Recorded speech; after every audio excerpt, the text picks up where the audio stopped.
The following program is brought to you by Wightman TV and Bruce Telecom.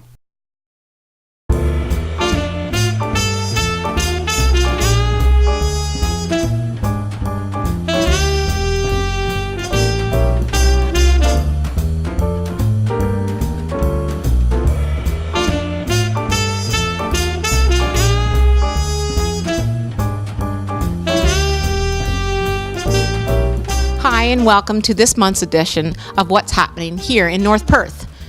We've been very fortunate to be able to continue the series of Mental Health is Everyone's Business because of all the organizations, businesses, and agencies that have come forward wanting to tell their story or talk to us about their services that they offer to the general public or to anybody that seeks just a little bit more information. So today we're going to be sharing with you a few more services in North Perth that you might be able to reach out to. I hope you enjoy the content. Hi, I'm Meghan Martin. I'm the Executive Director at Big Brothers Big Sisters of Listowel District. I've been with the agency for 7 years, and I'm sitting here with one of our volunteers, Sheree Fleischauer. Sheri is a volunteer with our In-School Mentor program. Currently, we do have 3 programs, the In-School Mentor program, the Couples for Kids program, and the Traditional program. We have 7 children, all little brothers, waiting for big brothers in our Traditional program. And right now, we serve 8 schools with the In-School Mentor program. Mentoring children, we believe, brings a secondary relationship with an adult to a child's life. It improves their self-esteem and peer relationships, and it just brings an extra support to the family. We recognize that this is a major support for families in our area that are experiencing mental health issues. And now I'd just like to pass it on to Sheree Fleischauer. She is, again, an in-school mentor and a big advocate for our agency, as she has been with us for several years now and has mentored 9 children. Thank you, Meghan. I have come at the in-school mentoring from a few different directions. I started off as a teacher a number of years ago when the in-school mentoring program first started in North Perth. And I had 2 of my students who had a mentor who's also a very active volunteer still in the community, not with this agency, but with other ones. And when I would run into those students as they got through high school and college, one of the most important things for them that they talked to me about was having their in-school mentor and what they had learned from this woman and the relationship that they still had. They still wrote letters to each other once in a while. And at that point in time, I decided that when I grew up and had time, I would like to take part as an in-school mentor as well. A few years after that, I became an administrator and was part of choosing which children could use an in-school mentor. And usually they were students who were having difficulties getting along with others or who came from backgrounds where they had a lot of responsibilities and they just needed somebody to spend time with them. And I could see what a difference it made for those children. And so when I retired a few years ago, that was the first thing that I signed up for to volunteer for was the in-school mentor program. As Meghan said, I've had 9 students over the 5 years, and it's interesting because one of the first students I had after the first year, she asked me if I would spend time with her little sister. And so I picked up her little sister the next year, and just this past year, the little sister asked me if I would spend time with her brother. And so I am now spending time with her brother also. The oldest one has since graduated and gone on to high school, but that's how important it was for that family. They, as siblings, they wanted other siblings to be able to participate in the same kinds of things that they did. I had a couple of experiences this week that really brought home how important this is. I had one student, and we were just playing a game of catch and being kind of silly, and she was making up a song, and she was saying silly things about my hair shining in the light, and then she said, "And she is my friend." And I thought that sums it up. I mean, I've been with her for 2 years now, and I'm her friend. And that was so important to her, and it almost made me cry. And then one of the other girls this week said, I wish you could come 3 days a week because you just make me calm. And I know I can't change the lives of these kids as a volunteer, but I can make a difference for the days that I'm there, and sometimes that'll carry on for a few days. And that's what's so important. It gives them stability, it helps them maintain their calm, it decreases anxieties. They feel good about themselves, at least for a period of time. And that is huge in a world where there are some mental health issues, probably with most of the kids that I work with, and if not with themselves and within their families that they have to deal with. And as volunteers, we can go in and spend an hour a week and make a positive difference in that week for a kid. And so I'm always trying to get more people saying they'll volunteer. I haven't had as much luck as I would like, but I do have a couple that I know have joined because of me in the last year and a half. So, yeah. No, I think that very much sums it up. Sheri is a very dedicated volunteer and has seen the difference that volunteering for just 1 hour a week with each child has made, and not only for that individual child, but for their family. It is such a ripple effect, and we definitely want to reach out to more children and families experiencing any kind of difficulties, whether it's with peer relationships, school and academic issues, or just mental health in general at the family level. So Sheri, I think you are a very dedicated volunteer and a perfect advocate for telling the public exactly what the responsibilities and role as the mentor are.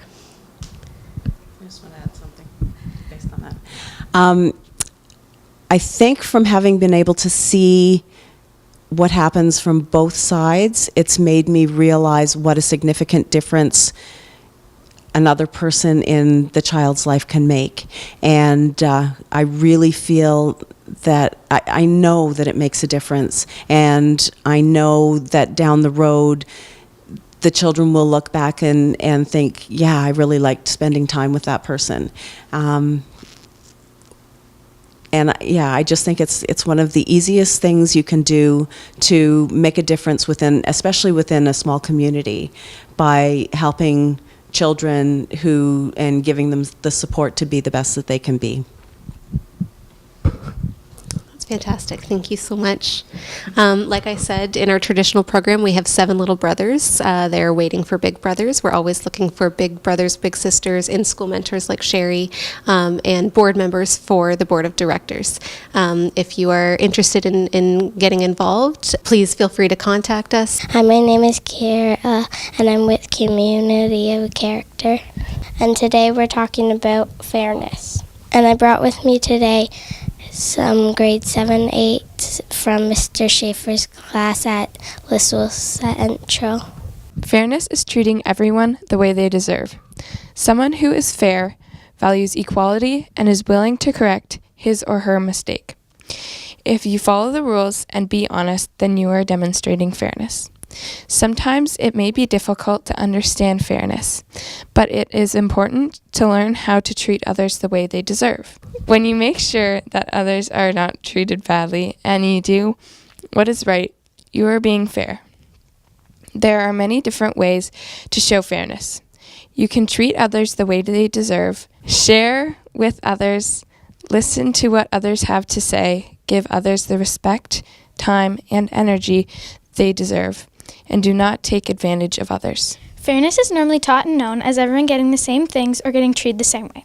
But fairness really isn't sameness. Fairness is getting what you deserve or need. If you treat someone poorly, don't expect them to treat you highly.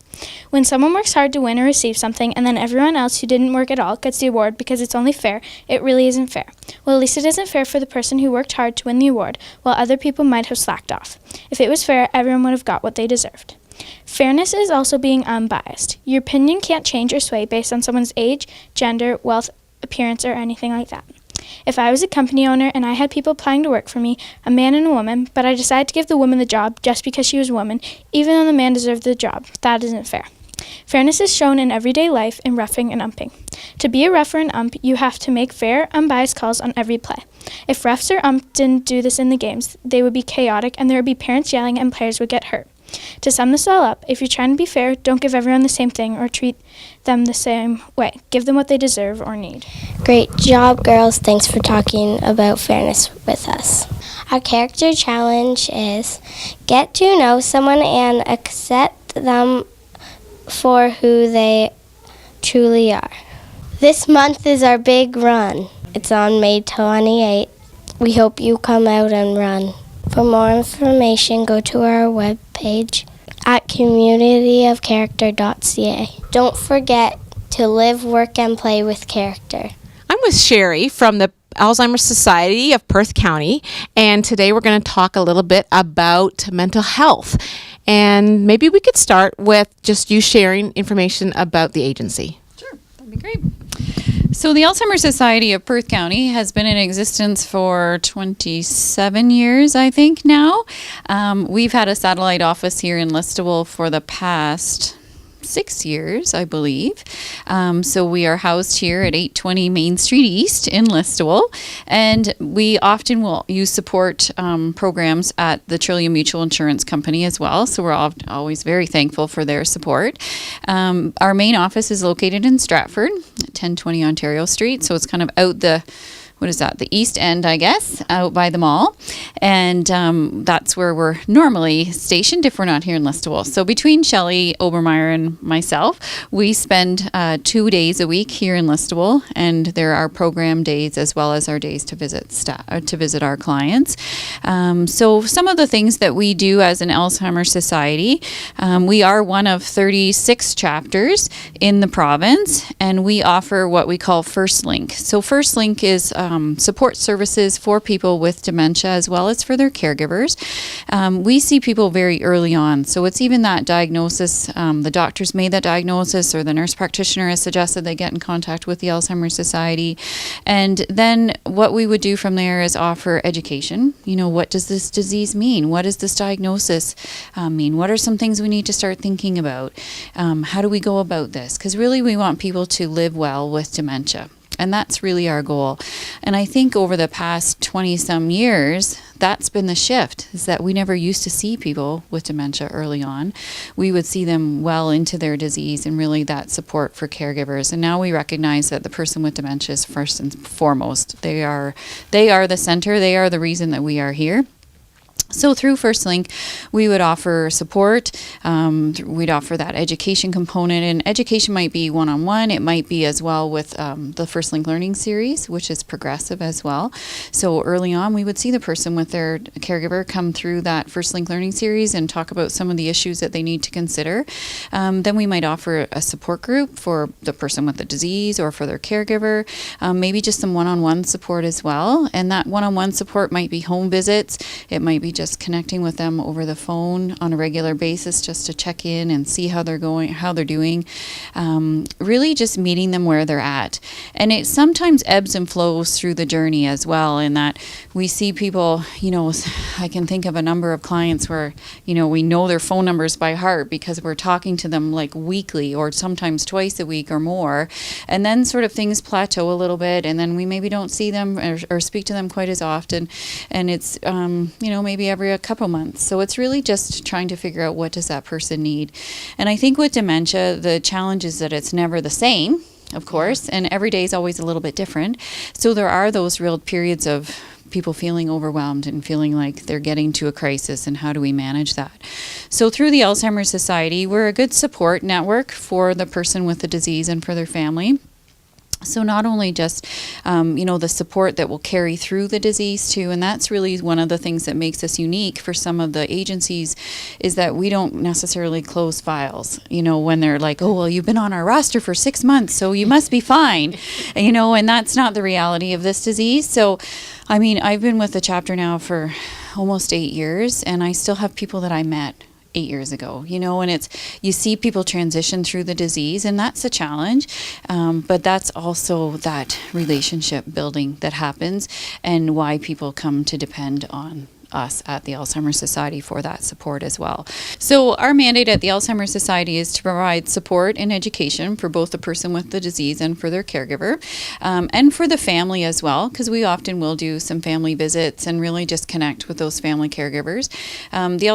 We know that the disease itself attacks not just the person with the dementia, right? So it's really that family circle that's involved, and many friends as well. Especially here in Listowel, we know that a number of our clients have a great friend network, and it's those friends that are really keeping people at home for as long as possible, or the friends that are bringing them out to events and coffee clubs and things like that. So that's really exciting to see that. So support, education, we do a lot of awareness. So, opportunities like this, it's a great opportunity just to talk about the disease and to raise awareness and really try to demystify dementia. There is the stigma that's attached with dementia. Oftentimes it's, I don't want anyone to know, it's no one else's business, similar to mental health issues. Oftentimes people know that there's something going on, that the person's not quite the same, or that they're just, a little bit different than maybe they used to be. So we're really just trying to raise that awareness. So also for safety reasons for people with dementia too, that they can be out in public and they look very fine and normal. They can lead a very full life with dementia, but with support and with managing or adopting strategies to live well with this disease. And so that's really a part of the role of that awareness piece as well. So we just came through a very successful awareness month in January.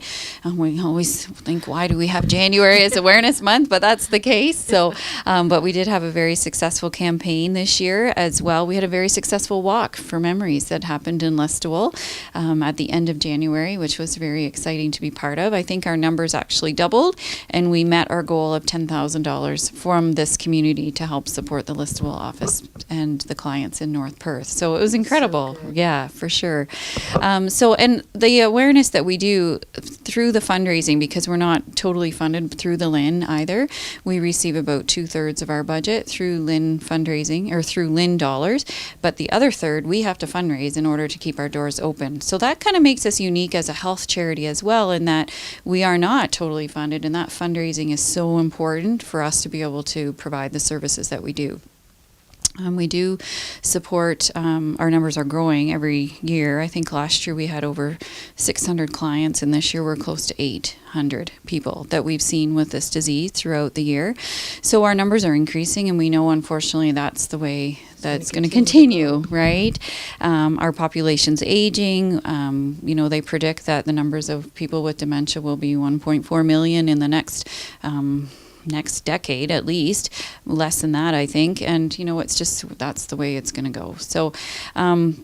So how do we do what we do well, and how do we offer that really good support and education with increasing numbers and not a lot of increasing staff resources? So that's a bit of a challenge. So fundraising is important for our chapter. So things like the Walk for Memories, and actually in May, it's a national movement that the Walk for Memories is transitioning to become the Walk for Alzheimer's. So the official is Walk for Alzheimer's, Make Memories Matter. So that's happening on Saturday, May 23rd. In Stratford, and this is part of a national movement to move our walks to warmer temperatures. So we're pretty happy about that. It's all been rebranded as well to really identify that it is a walk for Alzheimer's disease, and really again try to help demystify this disease and to decrease the stigma attached with Alzheimer's. So we're excited about that happening on May 23rd, and it's going to be outside, and we're hoping for a nice day because that would be awesome. And it will be held at Upper Queen's Park in Stratford. So a nice opportunity to get out and just support the society too. Is that one of those be registered, collect? Yep, you can register online at the Walk for Alzheimer's site, and register online, collect pledges online, as well as you can collect in person as well. And our donation sheets, our pledge sheets just came in, so we will have some in Listowel as well in the next few weeks. So yeah, so that's one of our big events. We also have a golf tournament that happens in June, as well as Coffee Break. So that's another national event. And Coffee Break started about 18 years ago, I think. So it's been running, and it's a national event. So that's really interesting to get, across the province or across the country, people are talking about Alzheimer's and raising coffee and having a cup of coffee for people with this disease. And then lastly, our largest event is Soups On. So Soups On, we just celebrated our 20th anniversary this January. We're already planning the 21st anniversary or 21st event next January. And that's always an amazing event. Big event. It's our largest fundraiser. It's tons of fun, awesome soups. You certainly come away full, and it's amazing to think, how can you be full just eating soup? But we are always, and great support from our community. So our society, the Alzheimer's Society, serves all of Perth County as well. So we do have a satellite office here in North Perth, and certainly serve all the way to the south end, which is St. Mary's and a little bit beyond, right? So, big county. Yeah, it is a big county. Yeah, it takes coverage. Very much so. So, and it's really great that we have a lot of great sponsors from all across the county as well. So. Sheri, what about for some of the viewers or people that have thoughts in their mind about dementia? What are the signs? Like, if you're sitting at home to having a conversation with a spouse or a parent. What are some of the signs? Yeah. And, that's a bit of the stigma, right? Is that people only think about memory loss. So if you have a memory problem, then, that must be a sign that you're having dementia or having a form of Alzheimer's disease. And actually from Awareness Month, and I'll give you that, it's the 10 warning signs. And it's also available on our website, too, at www.alzheimerperthcounty.com. But the warning signs, in addition to memory loss, and I think that's the key, is that people with dementia can have personality changes. They can be really moody, quite upset easily, which again is out of character for the person. They may be making some decisions that again are uncharacteristic, so that judgment starts to become impaired. They might be having difficulties with their executive functioning. And what I mean by that is, making a meal, or following a recipe that they've always been able to do by memory, and now it's not tasting the same, or they've missed a step and they're not able to go back and figure out what they missed.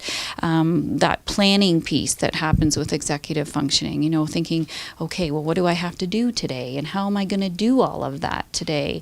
To simple things like, what am I going to wear today? So sometimes even in the early stages, we might see someone, and this weather's pretty tough to know what to wear anyway, but for someone with dementia, we might find that they have multiple layers on that really aren't appropriate anymore for the weather or just for their setting or wherever they're going. So that's part of that kind of familiar task piece.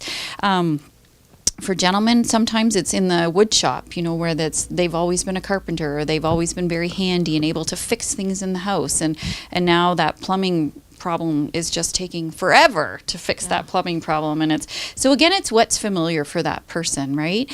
And that's where we see some of that shift start to happen. Also, sometimes we'll see problems in language. So they're just, maybe they forget their words, or they're just, mixing words up, things that maybe sound similar, but certainly have different meanings. They may almost feel like they get lost in thought, or they're just kind of lost in a group. Sometimes what we'll see is those folks that are, out for coffee time, and now they're really quiet, and they don't participate like they used to because that group setting is just so overwhelming for them. So those are certainly some red flags that we would be concerned about.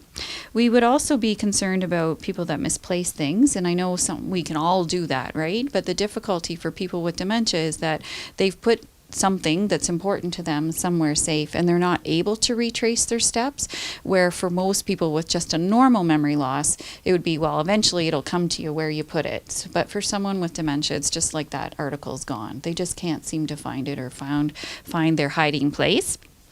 And then we might often see people at the grocery store that's just having problems using their debit card. So whether they're not able to figure out how to program those numbers anymore. They don't remember the numbers, or even just remember the steps that we take to do that. And that's part of that abstract thinking. Sometimes it's paying bills, where we'll see that bills don't get paid, or the same bills getting paid multiple times, and then that starts to become a trigger for families. So I think oftentimes is that, people need to go with their gut, and if they're concerned that there really is something going on, it's really important that people have that conversation with their doctor. And it's not an easy conversation to have, but it's so important because it could be something else. It may not just be dementia. And I think that's the key, is that we need to figure out what is going on, because sometimes it's just a vitamin deficiency. We're not eating properly. Sometimes it might be that we've got an infection. Yeah, we're stressed. We haven't had enough sleep. So there's a lot of things that can sort of be rolling together to create this memory loss and this confusion. So it is important that people go to their physician and have that conversation about what is going on with my memory, and don't just assume that getting older means that I'm going to get dementia, because that's not the case. But definitely getting older increases your risk, but it doesn't necessarily mean for sure that you're going to get dementia. So. And earlier detection is probably going to be able to help put different programs or opportunities in place to be aware or restrict the disease from getting worse. And the other piece with earlier detection is that that's when the medication seems to be most effective. So although the medication doesn't actually stop the disease from happening, it does help the person function better, and it protects the brain to some extent, but at the same time the deterioration, the plaques and the tangles, the stroke damage that's happening will still continue. It just means that the person is able to function, because it's kind of like all of the checks are all in balance at that point, and the medication helps with that. So it is important to have that conversation. And the other piece, we were just hearing at lunchtime, we were talking about an episode of Grey's Anatomy that, they thought it was going to be Alzheimer's disease, and then it turned out that this gentleman had some sort of infection in his spinal cord that was, so it's things like that get people talking, right, about it could be something else. It may look a lot like dementia, but it could be something else. So don't leave it. So don't leave it. Exactly. And don't just assume that this is normal, because it may not be. I mean, even if it's a simple thing like having your blood sugar checked, because you're maybe just on that borderline of diabetes, and then you have your regular insulin levels and that cognition improves. Like, it's worth it, right? Yeah, just to have those tests and figure out what's going on, and to get the medication and then that support. Because the other piece with dementia is that unfortunately we know that it does progress, and that people need to make decisions while they're still able, and get their affairs in order, and have those conversations with their family about what's important to them, and what they want their future to look like as much as possible. So talk important. Talk about it. Yeah, talk about your concerns and figure out if this is something that you really need to be worried about. But there's also resources online that we have on our website and at alzheimer.ca as well. Even just a simple check sheet about, things that are changing, right? So the one is called Preparing for Your Doctor's Visit. So if that's something that someone's really not sure what's changing, it's a great opportunity just to kind of look, and to fill in the blanks, right? And even with this, with the 10 warning signs document, because again we have a national portal now, if you're thinking that, well, my memory loss, it affects day-to-day abilities, well, that might be me. And if you click on that, it'll actually bring up a whole nice check sheet about what things are changing. So those are things that you can print off to take into your physician to say, I've noticed these things that are happening, and can we have a conversation about this? And likelihood what will happen is that the physician may do some more testing. So they'll do some blood work, and they'll do some check all sorts of levels, may send you for some x-rays, may do a CAT scan, may not. That's great. There's a lot of fantastic information. Yeah, it is. And we're going to share your contact information and the website and stuff. Well, I hope you enjoyed this month's edition of What's Happening here in North Perth. If you'd like to know anything more about the North Perth Chamber, feel free to go on to our website at www.npchamber.com, where you'll see a list of coming events and activities that are going on that maybe entice you to come and shop, dine, and discover North Perth. I encourage everyone to think about how mental health is everyone's business, and to take a few moments to make a difference in someone's life just by being there. Thanking our partners in their commitment to the Chamber, supporting our endeavors towards business prosperity and a stronger community.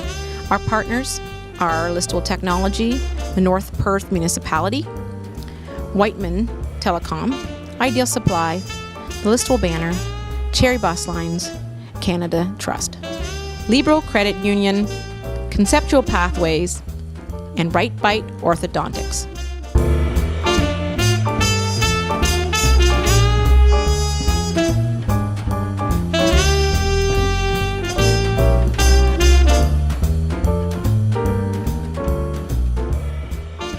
The preceding program was brought to you by Wightman TV and Bruce Telecom.